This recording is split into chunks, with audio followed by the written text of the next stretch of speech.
إن الحمد لله نحمده ونستعينه ونستغفره ونعوذ بالله من شرور أنفسنا وسيئات أعمالنا من يهده الله فلا مضل له ومن يضلل فلا هادي له وأشهد أن لا إله إلا الله وحده لا شريك له وأشهد أن محمدًا عبده ورسوله يا أيها الذين آمنوا اتقوا الله حق تقاته ولا تموتن إلا وأنتم مسلمون يا أيها الناس اتقوا ربكم الذي خلقكم من نفس واحدة وخلق منها زوجها وبث منهما رجالا كثيرا ونساء واتقوا الله الذي تساءلون به والأرحام إن الله كان عليكم رقيبا يا أيها الذين آمنوا اتقوا الله وقولوا قولا سديدا يصلح لكم أعمالكم ويغفر لكم ذنوبكم ومن يطع الله ورسوله فقد فاز فوزا عظيما أما بعد فإن خير الكلام كلام الله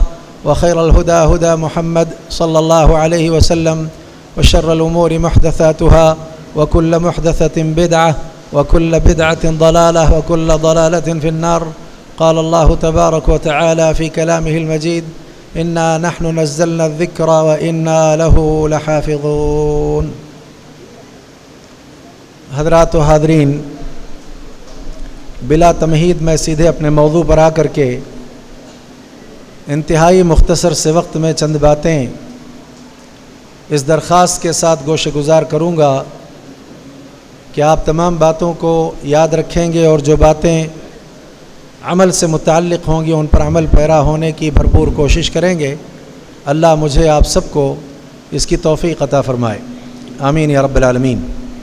اللہ رب العالمین نے مجھے آپ کو اس دنیا میں بسنے والے جملہ انسانوں کو اپنی عبادت کے لیے پیدا کیا ہے.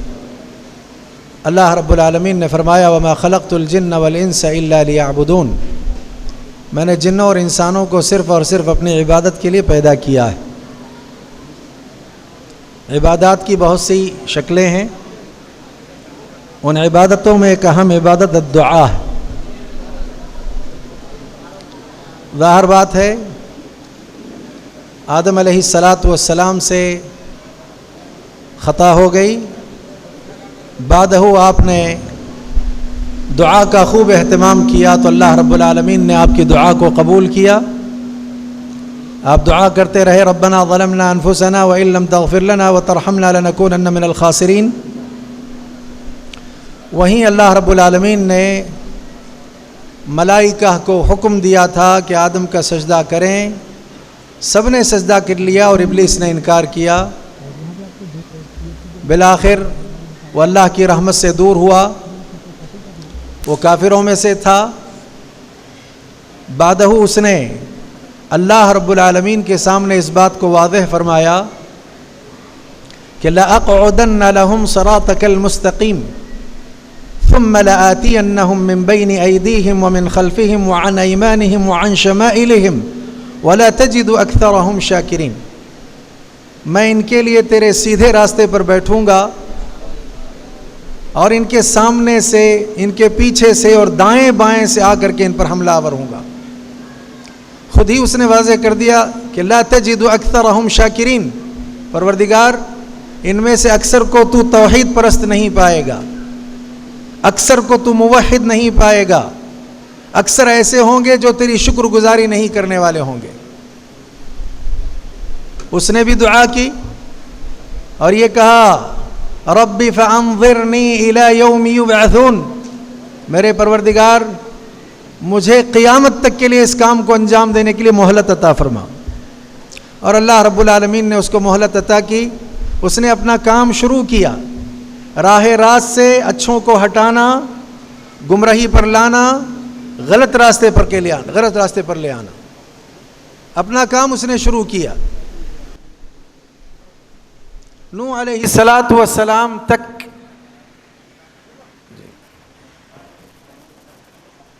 جتنے لوگ تھے سب فطرت پر تھے. ابن عباس رضی اللہ تعالی عنہما یہی کہتے ہیں کہ آدم علیہ السلام سے لے کر کے نوح علیہ السلام تک جتنے انسان تھے سب فطرت پر تھے. اب شیطان نے جو مہلت لی اور مہلت مانگی تھی اور یہ کہا تھا تیرے سیدھے راستے پر بیٹھ کر کے انہیں گمراہ کروں گا، آگے پیچھے دائیں بائیں سے آ کر کے دیکھیے قوم نوح کو اس نے کیسے گمراہ کیا. قوم نوح ایک ایسا بھی وقت آیا یہ کہنے لگی لا تذرن آلہتکم ولا تذرن ودا ولا سواعا ولا یغوث ولا یعوق ونسرا، ہم ان معبودوں کو نہیں چھوڑیں گے. لوگ گمراہ ہو گئے. اب جب لوگوں میں گمراہی بڑھتی گئی تو ان کو ہدایت پر لانے کے لیے اللہ رب العالمین نے انبیاء و رسل کا سلسلہ جاری کیا.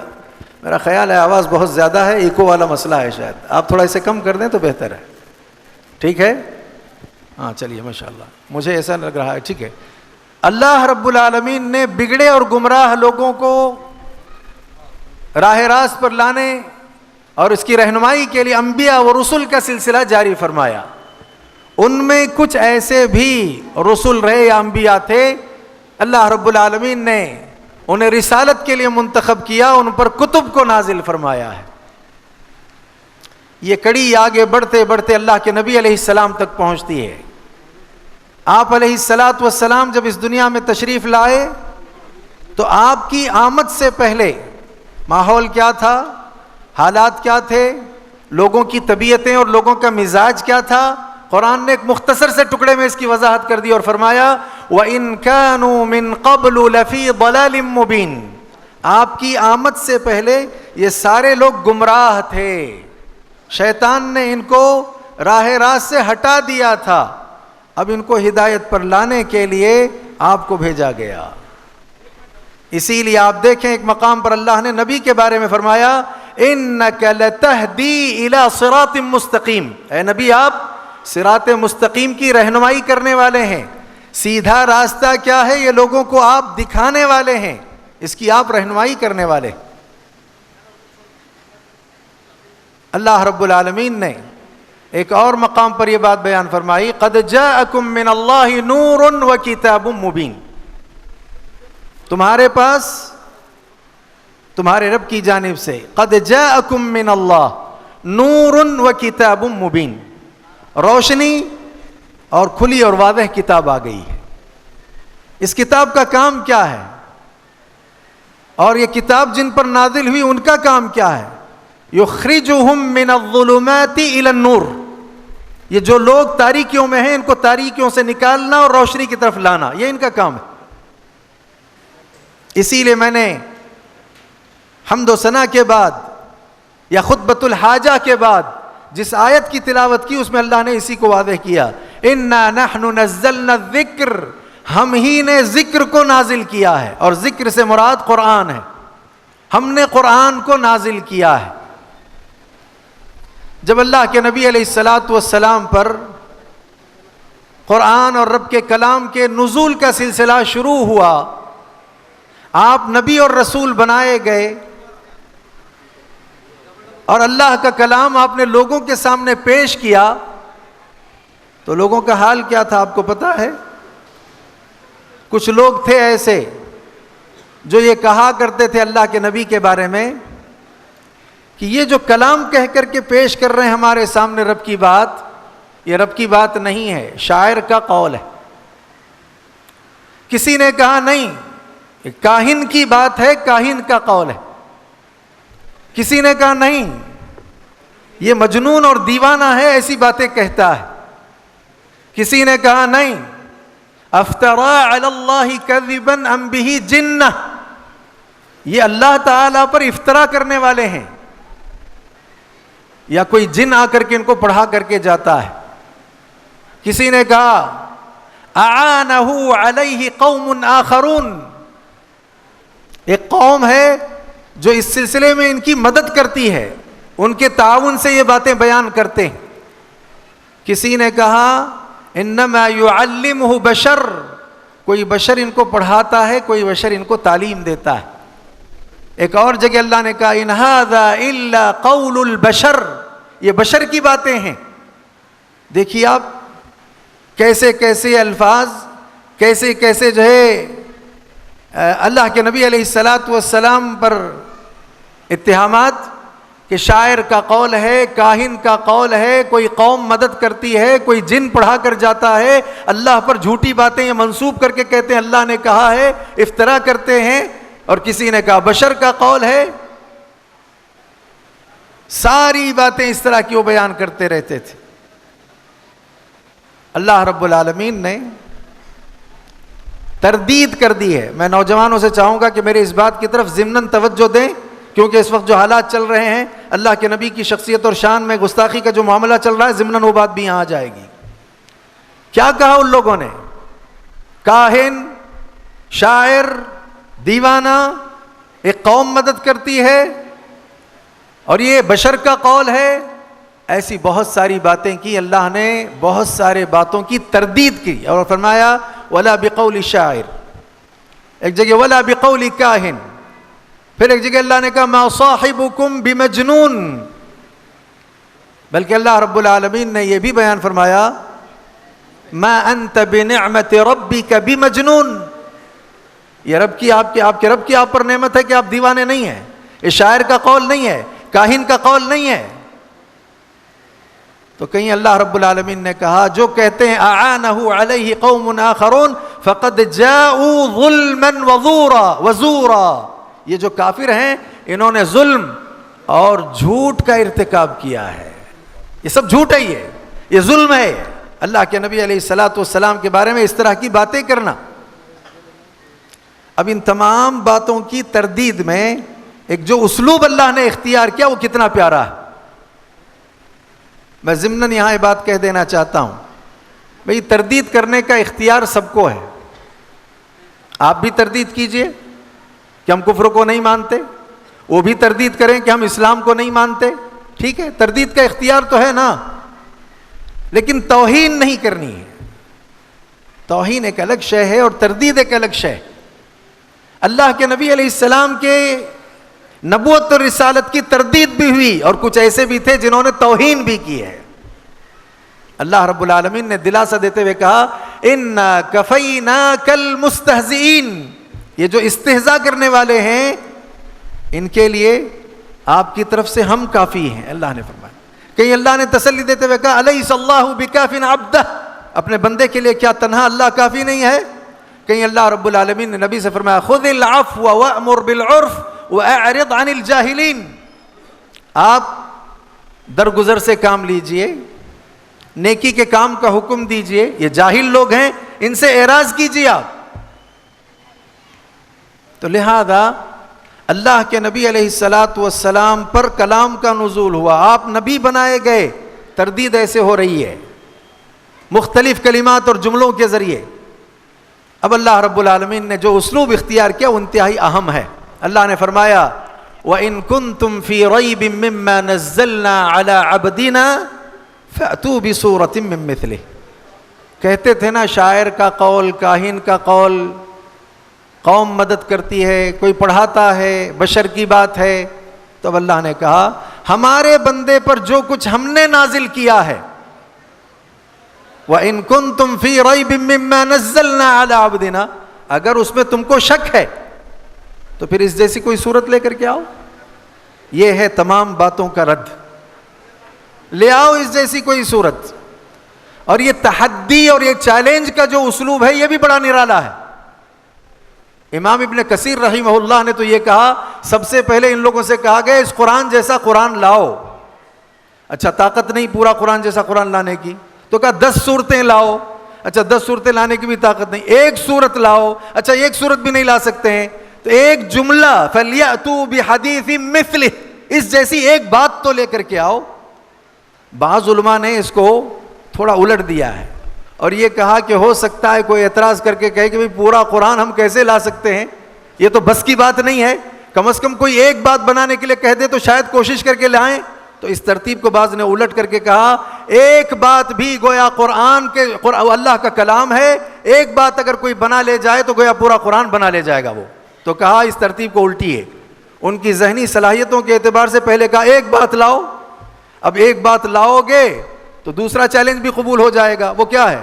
ایک صورت بنا لاؤ گے، ایک صورت بنا لے جاؤ گے تو تیسرا چیلنج بھی قبول ہوگا، 10 صورتیں بن جائیں گی، اور جب 10 صورتیں بننا آسان ہے تو پورا قرآن بھی بننا آسان ہو جائے گا، چاہے آپ ترتیب کو ادھر سے لیں چاہے ادھر سے لیں آپ۔ لہذا یہ تحدی، یہ چیلنج اس بات کو واضح کرتا ہے کہ جو کچھ کہتے تھے کاہن، شاعر، دیوانہ، قوم مدد کرتی ہے، کوئی بشر پڑھا کر کے جاتا ہے، کوئی جن تعلیم دیتا ہے، ساری باتیں بے بنیاد ہیں، اس کی کچھ اصل نہیں ہے۔ اگر واقعی ان باتوں میں دم خم ہوتا تو اب اللہ تعالیٰ کی تحدی بھی کتنی پیاری ہے، کیا کہا؟ وَادْعُوا شُهَدَاءَكُم مِّن دُونِ اللَّهِ إِن كُنتُمْ صَادِقِينَ۔ اللہ کو چھوڑ کر جن جن کو دعوت دے کر اس کام کے لیے تم طلب کر سکتے ہو، بلا سکتے ہو، بلاؤ اگر تم اپنے دعوے میں سچے ہو۔ آج تک کوئی جواب لا نہیں سکا، اور اس میں اللہ نے آگے واضح کیا فَإِن لَمْ تَفْعَلُوا وَلَن تَفْعَلُوا فَاتَّقُوا النَّارَ الَّتِي وَقُودُهَا النَّاسُ وَالْحِجَارَةُ۔ ماضی میں بھی تم سے ایسا نہ ہو سکا ہے، مستقبل میں بھی تم سے ایسا ہوگا، نہیں کر سکو گے تم، تو پھر اب ماننا پڑے گا نا کہ اللہ ہی کا کلام ہے۔ اسی لیے اللہ فرماتے ہیں اِنَّا نَحْنُ نَزَّلْنَا الذِّكْرَ، بلا شبہ ہم ہی نے ذکر کو نازل کیا ہے، اس میں کوئی شبہ نہیں ہے، اس میں کوئی شک کی گنجائش نہیں۔ اسی لیے سورۃ البقرہ اٹھا کر پڑھیں آپ، ذَلِكَ الْكِتَابُ لَا رَيْبَ فِيهِ، یہ وہ کتاب ہے جس میں ریب نہیں، ارتیاب نہیں، شک نہیں، شبہ کی کوئی گنجائش نہیں۔ سورہ سجدہ کو اٹھا کر کے پڑھ لیں، تنزیل الکتاب لا ریب فیہ من رب العالمین، یہ رب العالمین کی جانب سے نازل شدہ کتاب ہے۔ تو لہذا اس اعتبار سے اسے اللہ کا کلام سمجھنا چاہیے، اور اللہ کا کلام جب یہ سچا ہے تو اللہ کا کلام یہ کہتا ہے کہ آپ اللہ کے نبی ہیں، آپ کو اللہ کا نبی سمجھنا چاہیے۔ اس موضوع پر بات کے جو ہمارے معمر اور بہت ہی زیادہ تجربہ کار جو ہمارے اساتذہ ہیں وہ بہت تفصیل سے گفتگو کریں گے، وہ میں آیتیں یہاں لینا نہیں چاہتا، میرا موضوع ذرا دوسرا ہے۔ چلیے دوسرے ٹکڑے کی طرف چلتے ہیں۔ اِنَّا نَحْنُ نَزَّلْنَا الذِّكْرَ وَإِنَّا لَهُ لَحَافِظُونَ، ہم ہی اس کے محافظ ہیں، ہم ہی اس کی حفاظت کرنے والے ہیں۔ کیسے اس کی حفاظت ہوئی؟ اس کی حفاظت کا جو طریقہ، جو اسلوب اس کے حفاظت کے لیے اختیار کیا گیا وہ کتنا نرالا ہے، آپ دیکھیے، اندازہ لگائیے آپ۔ سب سے پہلے تو یہ کہ اللہ کا کلام ہے، اس کلام کو لوح محفوظ میں محفوظ کیا گیا ہے۔ دیکھیے کتنا اعلیٰ کلام ہے یہ، کتنا عرفہ کلام ہے یہ، جتنے شبہات ذہن میں آ سکتے تھے ان سب کے ازالے کے لیے بہت محفوظ انداز سے نبی تک اس کو پہنچایا گیا ہے۔ تو سب سے پہلا مسئلہ یہ کلام اللہ کا ہے، اور اس کلام کو کہاں محفوظ کیا گیا؟ لوح محفوظ میں اس کو محفوظ رکھا گیا۔ بل هو قرآن مجید فی لوح محفوظ، یہ قرآن مجید ہے اور کہاں ہے؟ لوح میں یہ محفوظ ہے، اور ظاہر بات ہے وہاں اس کی نگرانی کے لیے بھی فرشتے مقرر کیے گئے ہیں، فرشتے متعین ہیں۔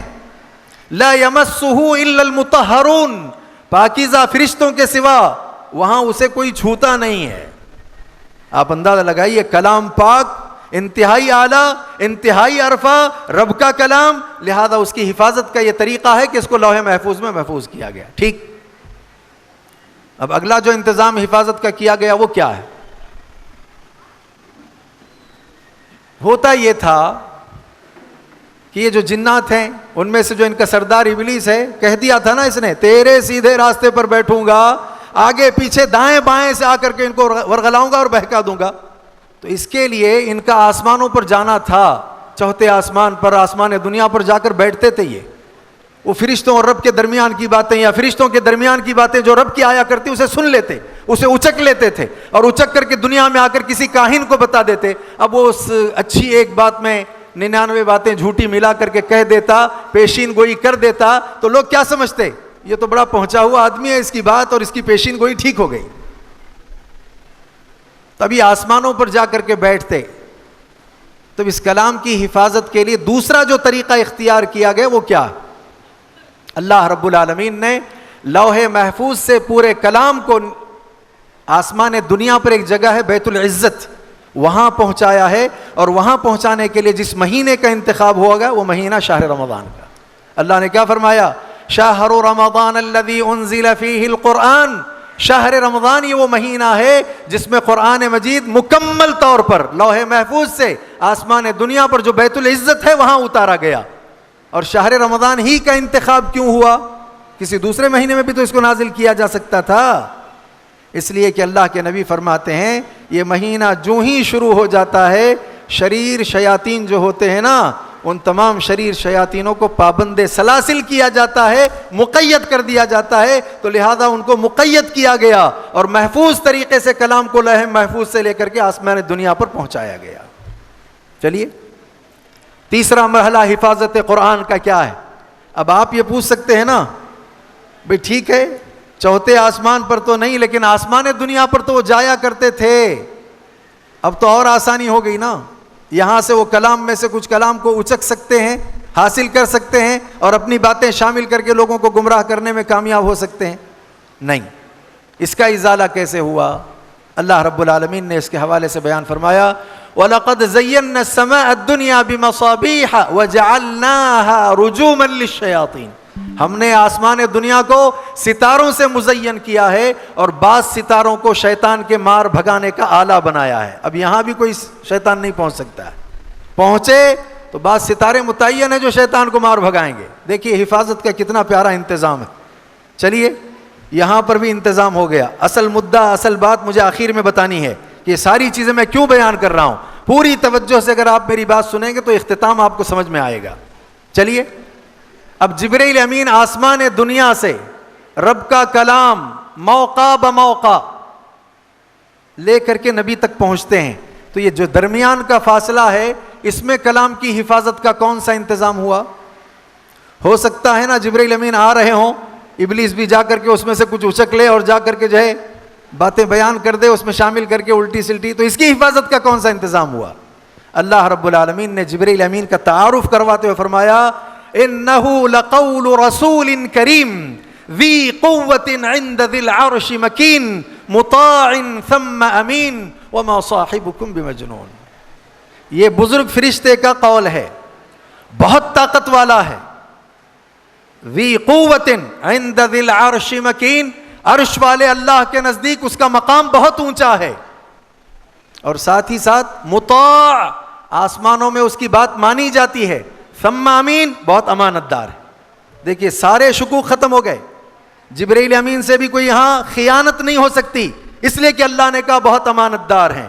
اور طاقت کا ذکر اس لیے ہوا ہے کہ ان کی طاقت کی وجہ سے ابلیس بھی ان کے قریب نہیں پھٹک سکتا ہے. یہ علماء ہیں بیٹھے ہوئے اچھی طرح سے جانتے ہیں کہ میدان احد ہے, میدان بدر ہے, حق و باطل کا پہلا معرکہ ہے, لڑائی ہو رہی ہے, بڑی تعداد دشمنوں کی ہے, مسلمان قلیل تعداد میں ہیں, اور انسانی جو ہے شکل میں سراقہ ابن مالک ابن جعشم المدلجی کی شکل میں شیطان آیا اپنے سرداروں کے پاس اور آ کر کے خوش کرتا ہے. کیا کہتا ہے؟ خوش ہو جاؤ, کل تم جیت جاؤ گے, کل تم کامیاب ہو جاؤ گے, میں بھی تمہارے ساتھ ہوں. بڑی بڑی باتیں کی اس نے.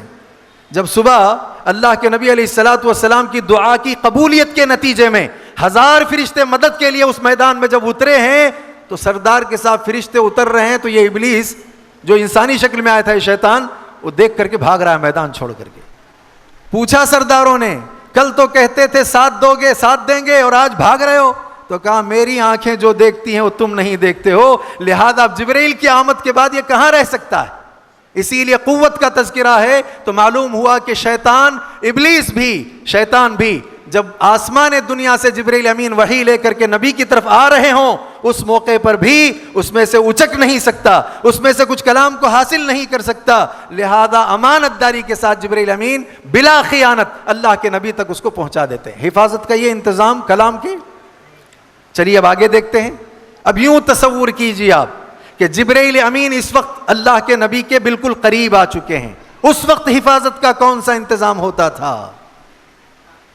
اللہ رب العالمین نے اس کے حوالے سے قرآن مجید میں بیان فرمایا إِلَّا مَنِ ارْتَضَى مِن رَّسُولٍ فَإِنَّهُ يَسْلُكُ مِن بَيْنِ يَدَيْهِ وَمِن خَلْفِهِ رَصَدًا.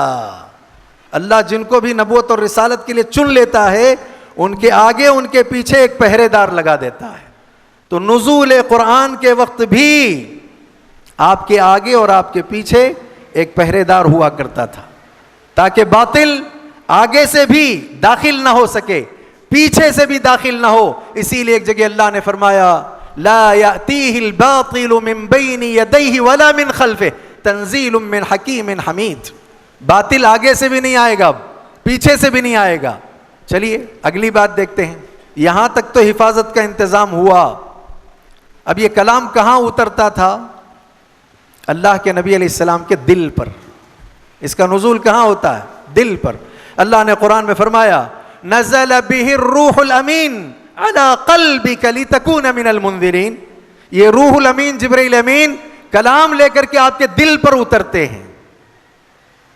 اب یہاں ایک بڑا مسئلہ آ کر کے کھڑا ہو گیا۔ دل ایک ہے، دو متضاد چیزیں اس کے اندر جمع ہوتی ہیں، محبت بھی دل سے ہوتی ہے، نفرت بھی دل سے ہوتی ہے۔ اب اس کو پھولاؤں تو بہت لمبا ہو جائے گا، اصل مدعا یہ ہے رحمان کی وحی بھی دل پر ہوتی ہے اور شیطان کا وسوسہ بھی دل میں آتا ہے۔ تو پھر سلمان رشدی جیسے لوگ کھڑے ہو جائیں گے نا، کیا کہیں گے؟ یہ جتنا بھی نبی نے اپنی زبان سے کہا ہے وہ سب آیات رحمانیہ نہیں، بلکہ اس میں وساوس شیطانیہ بھی ہیں۔ کیوں؟ شیطان کہاں وسوسے ڈالتا ہے؟ الذی یوسوس فی صدور الناس، وہ لوگوں کے سینوں میں وسوسے ڈالتا ہے۔ تو لہذا اب ایک بڑا مسئلہ آ گیا ہے، ایک بڑی پیچیدگی آ گئی ہے کہ رحمان کا آیات کا نزول قلب پر ہو اور شیطان بھی وساوس دل میں ڈالے، تو پھر کلام کی حفاظت کے لیے کون سا بہترین انتظام کیا گیا؟ اللہ رب العالمین نے قرآن مجید میں بیان فرمایا أَلَمْ نَشْرَحْ لَكَ صَدْرَكَ وَوَضَعْنَا عَنْكَ وِزْرَكَ الَّذِي أَنْقَضَ ظَهْرَكَ وَرَفَعْنَا لَكَ ذِكْرَكَ۔ أَلَمْ نَشْرَحْ لَكَ صَدْرَكَ، کیا آپ کے لیے ہم نے آپ کا شرح صدر نہیں کیا؟ اس شرح صدر میں شق صدر بھی ہے، اور شق صدر صحیح روایات کی بنیاد پر معلوم ہوتا ہے کہ 2 مرتبہ ہوا۔ ایک بچپنے میں جب آپ اپنے دو شریک بھائی بہنوں کے ساتھ کھیل رہے تھے، جبرائیل امین تشریف لائے، آپ کو لٹایا، آپ کا سینہ چاک کیا اور سینے سے دل کو نکالا اور دل سے اس ٹکڑے کو نکال پھینکا جس میں شیطان وسوسے ڈالتا ہے۔ مسئلہ حل ہو گیا نا ابھی؟ اور اس خالی جگہ کو علم و حکمت سے بھر دیا گیا ہے۔ اللہ رب العالمین نے سورہ نجم فرمایا ما ضل صاحبکم وما غوا، یہ جو تمہارے ساتھی ہیں نہ یہ بہکے ہیں اور نہ یہ گمراہ ہوئے۔ تو آپ علیہ السلام کے دل کو نکال کر کے پاک اور صاف کیا گیا اور دل سے اس ٹکڑے کو نکال پھینکا گیا جس میں شیطان وسوسے ڈالتا ہے۔ تب سارے اعتراضات کے جواب مل گئے۔ چلیے اب نزول قرآن ہو گیا، قلب پر جبرائیل امین نے آیات کو پہنچا دیا، اس کا اظہار اب آپ کس سے کریں گے؟ اپنی زبان سے۔ لہذا اس زبان کے حوالے سے اللہ نے قرآن مجید میں بیان فرمایا وَمَا يَنطِقُ عَنِ الْهَوَىٰ إِنْ هُوَ إِلَّا وَحْيٌ يُوحَىٰ، یہ نبی نطق جو کرتے ہیں وہ خواہشات کی بنیاد پر نہیں، وحی ہوتی ہے جس کی وجہ سے آپ یہ گفتگو کرتے ہیں۔ حضرت عبداللہ ابن عمرو رضی اللہ تعالی عنہ یہ کیا کرتے تھے؟ اللہ کے نبی علیہ السلام کی جو باتیں ہوتی سنتے، لکھا کرتے تھے اس کو۔ تو اصحاب نے ان سے کہا کہ ساری باتیں آپ سنتے ہیں اور لکھتے جاتے ہیں، اللہ کے نبی کبھی غصے میں ہوتے ہیں، آپ کی کیفیت مختلف ہوتی ہے، جو چیز آیات نہ ہو، اللہ کا کلام نہ ہو اور وہ آ جائے لکھنے میں، تو لہذا آپ کو رکنا چاہیے، سے باز آنا چاہیے۔ رک گئے لکھنے سے۔ اللہ کے نبی کو جا کر کے واضح کیا انہوں نے کہ اللہ کے نبی آپ کی باتیں میں لکھا کرتا، لیکن اس طرح کی بات آئی تو میں لکھنے سے باز آ گیا، رک رہا ہوں۔ کیا فرمایا اللہ کے نبی نے اس موقع پر؟ اکتب فوالذی نفسی بیدہ لا یخرج منہ الا حق، او کما قال علیہ الصلاۃ والسلام، لکھو قسم اس اللہ کی جس کے ہاتھ میں میری جان ہے، یہ زبان سوائے حق کے کچھ نہیں کہتی ہے۔ اب آپ اندازہ لگائیے، آپ زبان سے آیات پیش کریں، وہ اللہ ہی کا کلام ہے، آپ کے سینے پر رب کا کلام نازل ہو، اس سے پہلے آپ کے سینے کو پاک و صاف کیا جائے اور اس ٹکڑے کو نکال پھینکا جائے، اس میں شیطان وسوسے ڈالتا ہے، تو لہذا اب وساوس کا کوئی احتمال نہیں ہے۔ چلیے اب آگے کی بات، آپ نے کہہ دیا، آپ نے رب کا کلام پیش کر دیا، اب اس کے بعد حفاظت کا کون سا خاص اہتمام اور انتظام اس کے لیے کیا گیا؟ آپ دیکھیں اللہ کے نبی علیہ الصلاۃ والسلام کا ایک بڑا پیارا فرمان ہے۔ صحابہ آپ کی باتوں کو لیتے. کبھی ایسا ہے کہ کچھ کو دائی بنا کر اللہ کے نبی نے بھیجا مختلف مقامات پر, گئے دعویٰ کا کام کرتے ہوئے. اب ایک بڑی پریشانی آئے گی نا کہ شیطان بہت ممکن ہے کسی دائی کے پاس پہنچے اور پہنچ کر کے یہ کہے کہ ابھی ایک دوسرا فرمان آیا نبی کی شکل میں, جا کر کے کہے کہ ایک دوسرا فرمان اس طرح کا آیا ہے, لہذا وہ منسوخ یہ ناسخ, اس طرح کوئی غلط باتیں دین میں شامل کر دے اور اس طرح اس کو کامیابی حاصل ہو. اس کے لیے کون سا خصوصی اہتمام ہوا؟ خصوصی اہتمام یہ ہوا, اللہ کے نبی نے فرمایا من رآنی فی المنام, کوئی آدمی خواب میں مجھے دیکھے, یقین جانے کہ اس نے مجھی کو دیکھا ہے, اس لیے کہ شیطان میری شکل اختیار نہیں کر سکتا. اس کلام کی حفاظت کے لیے اتنا بہترین انتظام کہ شیطان آپ کی شکل اختیار نہیں کر سکتا. بلکہ آپ یہ دیکھیے, ایک موقع پر اللہ کے نبی علیہ السلام نے یہ بھی بیان فرمایا کہ تم میں سے ہر ایک کے ساتھ شیطان ہے. صحابہ نے ہمت کر کے پوچھا کہ اللہ کے نبی آپ کے ساتھ بھی شیطان ہے؟ اللہ کے نبی نے کہا اعاننی علیہ فقد اسلم, ہاں میرے ساتھ بھی شیطان ہے, اللہ نے میری مدد کی ہے, اس کو میرا فرما بردار بنا دیا ہے. اب آپ دیکھیے کہاں سے بات شروع ہوئی تھی, لوح محفوظ سے, پھر آسمان دنیا پر بیت العزت, پھر درمیان کا سفر, پھر نبی علیہ السلام پر نزول کے وقت, پھر قلب پر نزول, قلب کی صفائی, پھر زبان سے ادا کرتے ہوئے زبان کے حوالے سے گفتگو کی. زبان سچی زبان ہے, کتنی سچی ہے کہ ابھی آپ نبی نہیں بنائے گئے تھے, 40 سالہ زندگی نبوت کے علاوہ تھی, سارے لوگ اس وقت بھی آپ کو سچا کہتے تھے, آپ کو امین کہتے تھے, لہذا نبوت کے بعد آپ کیسے جھوٹ بول سکتے ہیں؟ اس کے بعد آپ کی شکل و صورت اختیار کرنے کی شیطان کو اجازت نہیں. نبی کے ساتھ جو شیطان ہے وہ شیطان فرما بردار ہے آپ کا, آپ کو بہکا نہیں سکتا. یہ سارے حفاظتیں ہو گئیں, یہ سارے انتظامات ہو گئے. اب آگے چلیں, کیوں اللہ نے قرآن کو نازل کیا؟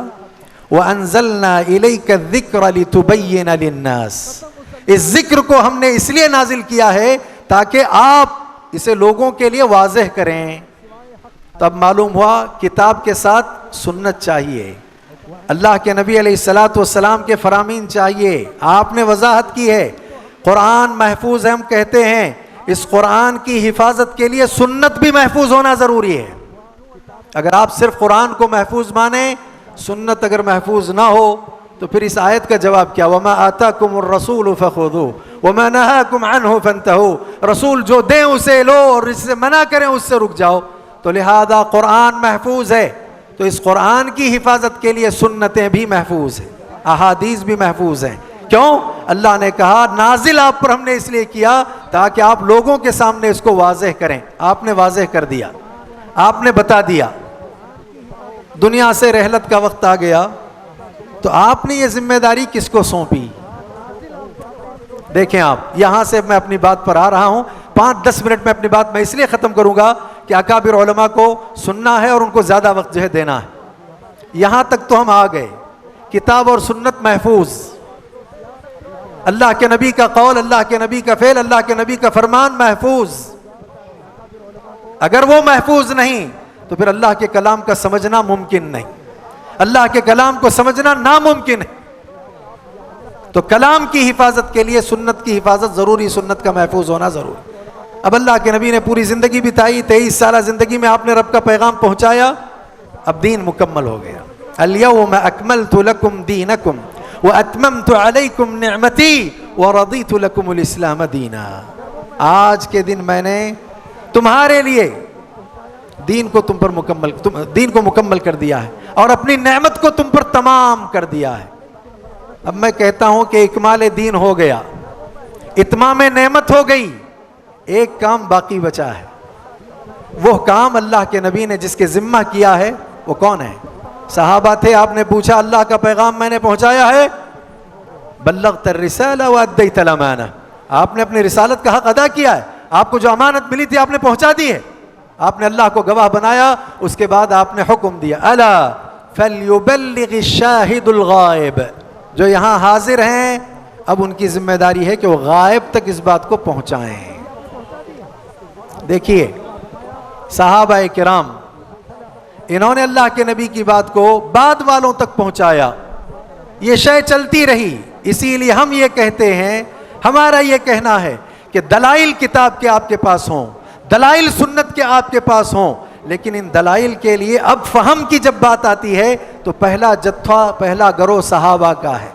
نبی کی مجلس میں بیٹھ کر کے انہوں نے دلائل کو سمجھا ہے، اس کا فہم حاصل کیا ہے، لہذا اب اس فہم کو، کتاب و سنت کے دلائل کو ہمیں سمجھنے کے لیے اسلاف کے فہم کو لینا ہوگا، اور پہلا جتھا اور پہلا گروہ صحابہ کا ہے۔ فَإِنْ آمَنُوا بِمِثْلِ مَا آمَنْتُمْ بِهِ فَقَدِ اهْتَدَوْا وَإِنْ تَوَلَّوْا فَإِنَّمَا هُمْ فِي شِقَاقٍ۔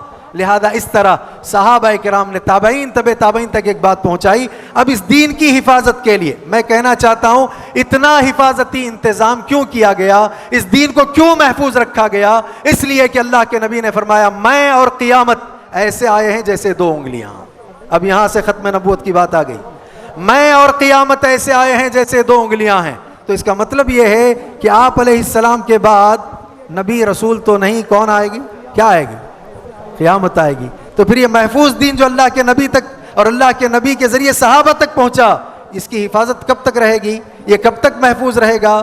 قیامت تک یہ محفوظ رہنا ہے۔ اسی لیے اللہ کے نبی علیہ السلام نے فرمایا لا تزال طائفة من امتی منصورین علی الحق، میری اس امت میں ایک طائفہ منصورہ ہمیشہ حق پر قائم رہے گا، مخالفت کرنے والی اس کی مخالفت کرنا چاہیں گے، ان کی مخالفتوں کا کوئی فرق پڑنے والا نہیں ہے، برابر یہ اسلاف کے فہم کو سامنے رکھ کر کے کتاب و سنت کو عام کریں گے، باطل افکار و نظریات کا رد کرتے رہیں گے۔ لہذا یہ جتھا ہر دور میں رہے گا، ہر وقت رہے گا۔ ہوتے ہوتے ایک روایت یہ بھی ذہن میں رکھیں، اس دین کی حفاظت کے لیے اللہ کے نبی علیہ السلام نے یہ بھی فرمایا ہر 100 سال کے سرے پر ایک مجدد آتا رہے گا، ہر 100 سال کے سرے پر۔ اب یہ مجدد سے مراد منہج سلف پر کام کرنے والا جتھا، گروہ، فرد واحد، یہ تمام ہو سکتے ہیں۔ تو لہذا ہر 100 سال کے سرے پر باطل کیا ہے اس کو ختم کرنے کے لیے حق کیا ہے، اور کتنی چیزیں حق میں جو ہے مطلب غلط تصور سے شامل ہو گئی ہیں یا حق کے تصور سے آ گئی ہیں، اس کو صاف کرنے کے لیے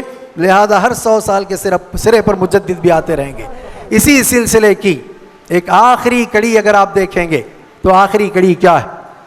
آخری کڑی پر جا کر کے ہمارا معاملہ حل ہوگا، وہ یہ ہے کہ یہ سلسلہ چلتے چلتے طائفہ منصورہ کا معاملہ ہوتے ہوتے آخری مرحلہ آئے گا امام مہدی کی آمد کا۔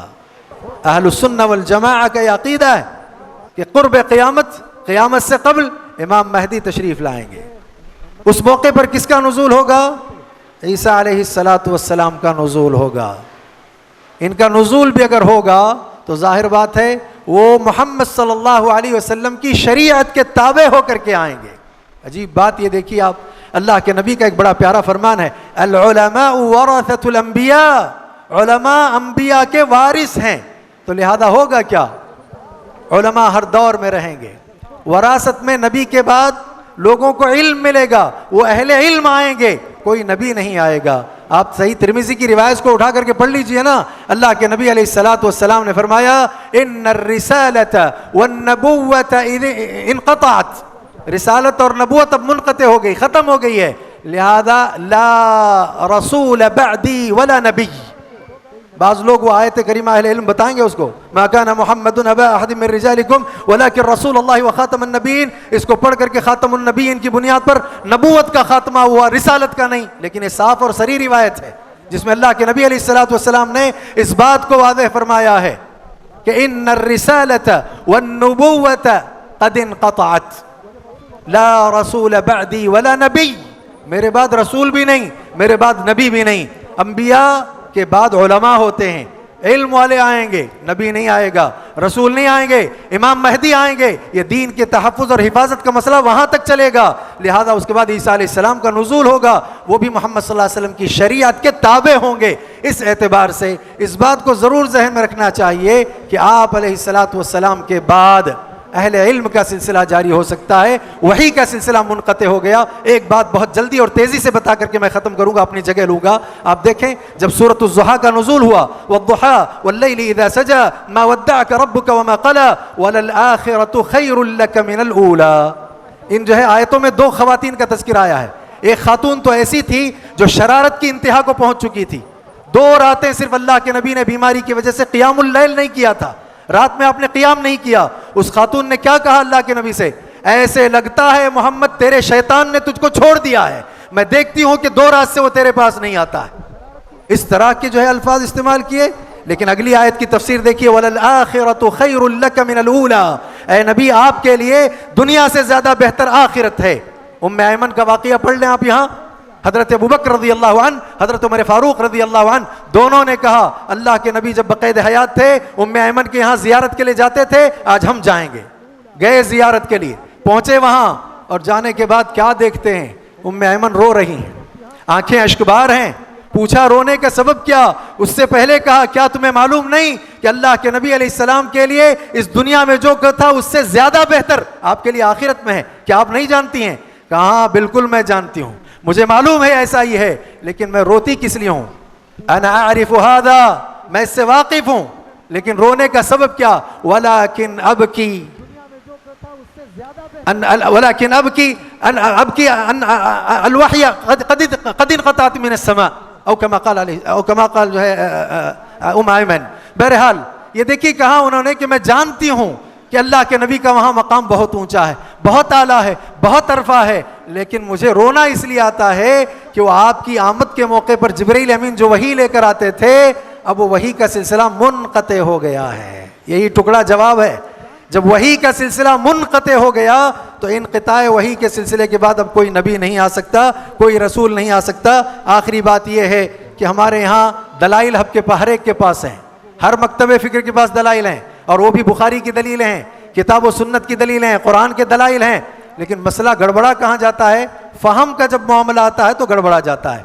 تو غلام احمد قادیانی انہوں نے بھی ساری صورتیں چھوڑ کر، میں سورہ فاتحہ کے حوالے سے صرف ایک دو جو ہے نقطے ایک شبہ پیش کر کے اپنی بات ختم کرتا ہوں۔ انہوں نے آیت کی تفسیر میں جو بات، اس نے جو آیت کی تفسیر میں بات بیان کی وہ کیا؟ اہدنا الصراط المستقیم صراط الذین انعمت علیہم۔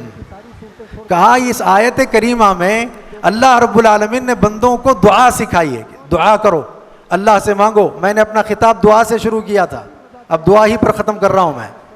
آدم علیہ السلام کی دعا، ابلیس کی دعا، شروعات وہاں سے ہوئی تھی، یہیں بات ختم کریں گے۔ کیا کہا؟ اہدنا الصراط المستقیم صراط الذین انعمت علیہم۔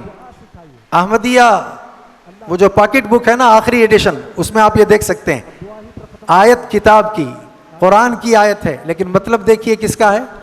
مطلب اپنا خود کا۔ کہا اس آیت میں جو دعا کا طریقہ سکھایا گیا یا جو بندوں کو دعا سکھائی گئی، اور یہ کہا گیا کہ صراط الذین انعمت علیہم، ان لوگوں کا راستہ جن پر تو نے انعام کیا ہے، تو انعام ہے کیا؟ تو اس انعام کے سلسلے میں ان کی وضاحت ہے کہ اللہ رب العالمین نے موسیٰ علیہ السلام کی قوم سے کہا یا قوم اذکروا نعمت اللہ علیکم اذ جعل فیکم انبیاء وجعلکم ملوکا۔ قوم بنی اسرائیل سے اللہ نے کہا، موسیٰ علیہ السلام کہتے ہیں نا یا قوم اذکروا نعمت اللہ علیکم، اے میری قوم اللہ کی نعمت کو یاد کرو۔ وہ کیا نعمت ہے؟ اللہ نے تم میں نبی بھیجے اور تم کو بادشاہ بنایا۔ تو پتا چلا کہ نعمت سے مراد نبوت ہے، نعمت سے مراد بادشاہت ہے۔ سورہ فاتحہ میں اللہ نے دعا سکھائی اور کہا مانگو نعمت اللہ تعالیٰ سے، تو لہذا اس سے ثابت ہوا کہ دعا میں نبوت مانگی جائے گی، اور نبوت کا جو ہے ملنا ہے، اور اللہ نے خود یہ سکھایا ہے تو اللہ تعالیٰ نے اس کو قبول کر لیا ہے، تو لہذا اس سے نبوت ثابت ہو گئی۔ تو اپنا نبی ہونا ثابت کرنے کے لیے یہ مفہوم اس نے پیش کر دیا۔ 3-4 جوابات لے لیں، اس کے بعد میں اپنی جگہ لیتا ہوں۔ کیا جواب ہے اس کا؟ ابھی میں نے کہا نا کتاب اور سنت کو اسلاف کے فہم سے ہم کو لینا ہوگا، آپ کا اپنا مطلب نہیں چلے گا۔ ہر آدمی اپنا مطلب لینے لگ جائے۔ ابھی آج ہمارے شیخ اثر کے بعد جو ہے استاد الاساتذہ گفتگو کرتے ہوئے یہی بات بتا رہے تھے۔ اب جواب دیکھیے کیا ہے۔ اگر ہم مان لیں کہ یہاں نعمت سے مراد نبوت ہے اور دعا جو سکھائی گئی انعمت علیہم میں نبوت کا مطالبہ ہے، تو لہذا آپ نے مطالبہ کیا اور لہذا نبوت ثابت ہو گئی، آپ نبی بن گئے۔ تو ہم یہ کہنا چاہتے ہیں کہ اس آیت کریمہ میں منعم علیہم کا جو طریقہ ہے اس طریقے پر چلنے کی بات کہی گئی ہے، نہ کہ نبوت کے مطالبے کی۔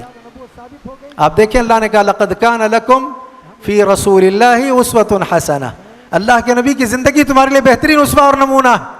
تو یہاں اصل میں صراط الذین انعمت علیہم، ان لوگوں کا راستہ جن پر تو نے انعام کیا، تو منعم علیہم کے راستے پر چلنا، اس پر قائم رہنا، اس کا مطالبہ ہے، نہ کہ نبوت کا مطالبہ، نبوت کی درخواست۔ دوسری بات، مان لیں اگر ہم کہ اگر نبی کی پیروی کرنے سے نبوت ملتی ہے تو پھر اللہ کی پیروی کرنے سے کیا بننا چاہیے بندے کو؟ اللہ تعالیٰ نے قرآن میں فرمایا ہے وَأَنَّ هَذَا صِرَاطِي مُسْتَقِيمًا فَاتَّبِعُوا، یہ میرا راستہ ہے، اسی راستے پر چلو، اسی راستے کی پیروی کرو۔ تو لہذا اب اللہ نے کہا میرا راستہ، اس کی پیروی کرو، تو اب نبی علیہ السلام، صدیقین، شہداء، صالحین، ان پر انعام ہوا، اس انعام کو اگر آپ نبوت کے باب میں لیتے ہو یا مفہوم میں لیتے ہو تو پھر اللہ تعالیٰ نبی کی اطاعت سے نبوت ملے تو پھر اللہ تعالیٰ کی اتباع سے آدمی کیا ہوگا؟ اللہ بن جائے گا؟ ایسا تو نہیں ہوتا ہے نا۔ مزید آپ آگے دیکھیں اس سلسلے میں، یہ جو نبوت ہے نا، نبوت کسبی چیز نہیں ہے، وہابی چیز ہے، یہ اللہ عطا کرتا ہے۔ اللہ اعلم حیث یجعل رسالتہ، اللہ زیادہ بہتر جانتا ہے کہ رسول کس کو بنانا ہے، رسالت سے کس کو سرفراز کرنا ہے، تو لہذا یہ کسبی چیز نہیں ہے، یہ وہابی چیز ہے۔ لہذا کیسے اس نے یہ کہا کہ ہم جو ہے نبی بنائے گئے؟ اس کے علاوہ مزید آپ آگے بڑھیں تو ایک چوتھی چیز بھی اس سلسلے میں معلوم ہوتی ہے، وہ یہ کہ اللہ رب العالمین نے انعام کا سلسلہ کئی ایک پر کیا ہے، کہیں مریم پر، عیسیٰ علیہ السلام پر، ہم تماموں پر بھی اللہ کا انعام ہوا ہے۔ وَاذْكُرُوا نِعْمَةَ اللَّهِ عَلَيْكُمْ إِذْ كُنْتُمْ أَعْدَاءً فَأَلَّفَ بَيْنَ قُلُوبِكُمْ فَأَصْبَحْتُمْ بِنِعْمَتِهِ إِخْوَانًا۔ کیا وہ مفہوم جو وہاں صراط الذین انعمت علیہم پیش کیا گیا یہاں پر بھی اس کو لیا جائے گا؟ یہاں پر بھی اس کا جو ہے مفہوم وہی سمجھا جائے گا؟ قطعاً نہیں، بلکہ آپ اس سلسلے میں یہ بھی دیکھیے نا، اہدنا الصراط المستقیم میں اہدنا جمع کا صیغہ ہے، گویا آپ نبوت سب کے لیے مانگتے ہیں۔ کیا سب کو نبوت ملی ہے؟ اگر نہیں تو پھر آپ کا یہ مفہوم باطل ہے، آپ کا یہ مفہوم غلط ہے، لہذا یہ درست نہیں ہے۔ عجیب بات ہے، اہدنا کی دعائیں عورتیں بھی کرتی رہی ہیں، تو سوال پیدا ہوتا ہے کیا اس آیت کے اس مفہوم کے تحت عورتیں بھی منصب نبوت پر فائز ہو سکتی ہیں؟ کیا انہیں بھی نبی اور رسولہ بنایا جائے گا؟ بن گئی ہیں کوئی؟ اگر ہاں کہیں تب بھی آپ کا مسئلہ پیچیدہ، نہ کہیں تب بھی آپ کا معاملہ پیچیدہ ہے۔ تو لہذا اس اعتبار سے عجیب بات یہ ہے کہ آخری بات بتا کر میں کہتا ہوں، کہا تفسیر کرتے ہوئے کہ ملوکیت اور نبوت اور بادشاہت، یہ دونوں چیزیں صراط الذین انعمت علیہم سے مراد ہیں۔ تو چلو ہم یہ کہتے ہیں کہ اگر آپ نے دعا کی، آپ نے دعا مانگی اور آپ کی دعا کی قبولیت کے نتیجے میں آپ نبی بنائے گئے، تو اس کا مطلب یہ ہوا کہ آیت کی تفسیر میں آپ نے بادشاہ کو بھی شامل کیا ہے، اور آپ کی دعا قبول ہو گئی آدھی، اور آدھی ابھی باقی رہ گئی ہے۔ تو کیا ہونا چاہیے آپ کو؟ بادشاہ بھی ہونا چاہیے تھا۔ کیا یہ بندہ کبھی بادشاہ بنا؟ کبھی اس کو بادشاہت نصیب ہوئی؟ تو لہذا وضاحت میں تو نبوت اور بادشاہت کو پیش کرے اور بعد میں چل کر کے صرف دعویٰ نبوت کا ہو، یہ کیسے ہو سکتا ہے؟ آخری بات اس سلسلے کی یہ ہے کہ چلو مان لیتے ہیں اللہ کے نبی علیہ السلام پہلے نبی بنائے گئے، بعد میں آپ ان آیتوں کی تلاوت کرتے تھے، ہر نماز میں آپ نے ان آیتوں کی تلاوت کی ہے، تو لہذا نبوت کے بن جانے کے بعد، مل جانے کے بعد بھی اگر آپ نے ان آیتوں کی تلاوت کی ہے تو اس کا مطلب اس میں انعام سے مراد، نعمت سے مراد نبوت ہرگز نہیں ہے۔ یہ تو ان کا نکالا ہوا مطلب ہے۔ اگر یہی مطلب ہوتا تو نبی پہلے نبی بنائے گئے ہیں اور بعد میں آپ ان آیتوں کی ان آیتوں کی آپ تلاوت کرتے ہیں، لہذا پھر بھی مان لیتے ہیں اگر اس بندے نے نبوت کا دعویٰ کیا تو وہ بھی تو نبوت کے بعد اس سورت کی تلاوت کرتا رہا ہے، تو اس کا مطلب یہ ہے کہ نبوت کے ملنے کے بعد بھی صراط الذین انعمت علیہم کی تلاوت کرتے رہنا اس بات کو واضح کرتا ہے کہ نبوت کے ملنے کے بعد بھی خود اس کو اپنی نبوت پر یقین اور اعتماد نہیں ہے، اسی لیے بار بار اس کی تلاوت ہوتی ہے۔ تو خلاصہ کلام یہ ہے کہ کلام اللہ محفوظ ہے، سنتیں کلام اللہ جیسے محفوظ ہے ویسے کلام اللہ کے لیے سنتیں محفوظ ہیں، لہذا اسلاف کا فہم دلائل کے ساتھ لینا ضروری ہے، اور یہ سلسلہ چلتے چلتے نبی کے بعد علماء کے بعد ہر جو ہے ہر دور میں ایک طائفہ منصورہ، اسی کی کڑی ہوتے ہوتے امام مہدی اور آخر میں حضرت عیسیٰ علیہ السلام کا نزول، یہ ساری چیزیں شروع سے آخر تک کی بتلاتی ہیں کہ شیطان گمراہ کرنے کی کوشش کرتا ہے، گمراہ کرتا رہتا ہے۔ راہ راست پر آنے کے لیے اہل علم کی طرف رجوع کرنا، کتاب و سنت کو اسلاف کے فہم سے لینا بہت زیادہ ضروری ہے۔ اتنی باتیں میرے لیے آپ سب کے لیے کافی ہیں۔ اللہ سے دعا ہے کہ اللہ تعالی ہماری اس نشست کو آخرت کی کامیابی کا ذریعہ بنائے۔ اللہ تعالی ہم تماموں کی مغفرت فرمائے۔ وآخر دعوانا الحمد للہ رب العالمین۔